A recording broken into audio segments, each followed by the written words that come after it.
महेश, राजनीति का ऊंट करवट बदल गया है क्या?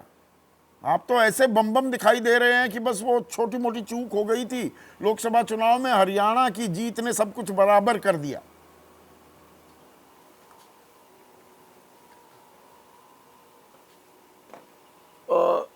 संदीप भाई, हमें तो आज से 2 साल पहले जो है इसी तरह से कहीं हो हल्ला, चीख चित्कार, अलाप बिलाप, प्रलाप जो है हिमाचल को लेकर करनी चाहिए थी, जहां मात्र हम 0.9% की मार्जिन से 25 सीट ही गेन कर पाए, और उस हार को हमें नहीं पचाना चाहिए था। आज जो हरियाणा में है मत प्रतिशत कांग्रेस का और हमारा, उसमें मात्र 0.9 का फर्क है, और उस आधार पर आज लांछन लगाया जा रहा है देश के एक संवैधानिक संस्था के ऊपर, हमारा जो एक लोकशाही है, लोकतंत्र है, और अपने लोगों से गद्दारी और मक्कारी, जो आज इनके इंडी गठबंधन के लोग जो इनको मक्कार और गद्दार ठहराने पे लगे हुए हैं, इसका क्या मतलब है?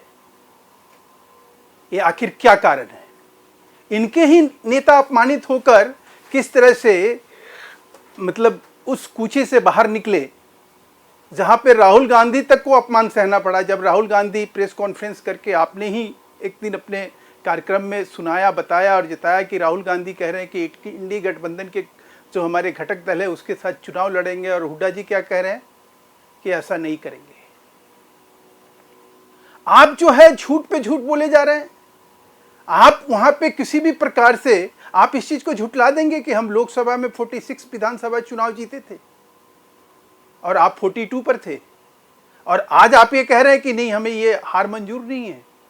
उस सुप्रीम कोर्ट ने, जिस सुप्रीम कोर्ट ने आपको कहा कि निहित स्वार्थी तत्वों के वजह से इस देश में 8 बार अग्नि परीक्षा दे चुकी ईवीएम को आप लोग किस लिए कटघरे में खड़ा कर रहे हैं? और उस वक्त जब चुनाव आयोग आपको कहा हैकिंग के लिए, जब चुनौती दिया, तो आप बिल में घुस गए, तब तो आप नहीं निकले। आज आपको ईवीएम में कहीं गलती नजर आ रही है, और आप ही के लोग और आप ही का गठबंधन जब आपको आईना दिखा रहा है, कह रहा है कि ऐसी गद्दारी, ऐसी मक्कारी और ऐसी सोच के साथ, तो मतलब आपकी बातें खिल रही हैं, पर यहाँ पर ये ऐसा कि जी सब पलट गया, अब फ्रंट फुट पर आ गई बीजेपी। हरियाणा में जीत हुई है, इतिहास दर्ज हुआ है, तीसरी बार सरकार आज तक हरियाणा में नहीं बनी, लेकिन जम्मू कश्मीर में अनुच्छेद 370 भी हटाया, उसका एक हिस्सा हटाया, पर सरकार आपकी नहीं बनी वहां पर। तो ये इवन स्टीवन वाला खेल में आप ये दिखा रहे हैं सब कुछ वापस ना हमारे पास आ गया, द मोजो इज बैक। नहीं,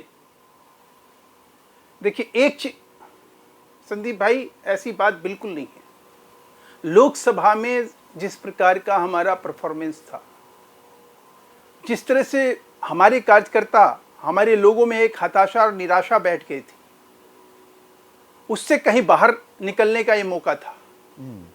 पूरा कार्यकर्ता, पूरा नेता, पूरा परिवार विचार, ये बीजेपी की जीत है या कांग्रेस हार गई? हमने बड़े अच्छे से चुनाव लड़ा। कांग्रेस मतलब हार को खोजती हुई दिखाई दी कि आप जीत के लिए रणनीति बना रहे थे। नहीं, हमारे कार्यकर्ता जो मायूस हुए लोकसभा के चुनाव में, जिन्हें लगा कि शायद हम मेहनत किए होते, शायद हम घर से निकले होते, शायद हम कुछ ऐसा किए होते, तो हमारी संख्या 240 नहीं होती। तो मतलब जोश, उत्साह, फिर से वो ऊर्जा भरती दिख रही है बीजेपी में, बीजेपी के कार्यकर्ता में वो मायूसी का जो आलम था। जैसे ही घड़ी का काटा दोपहर 2:30 पे आए, बबीता जी का दिल सास बहू साजिश के लिए मचल जाए। और ये है इनकी बहू, पूरे दिन ऑफिस की टेंशन हो जाए गॉन जब ये करें अपना फेवरेट शो फ्री टाइम पे ऑन। इनकी तरह आप भी देखिए अपना फेवरेट शो अपने टाइम पर, और डाउनलोड कीजिए एबीपी लाइव ऐप अपने स्मार्ट टीवी पर।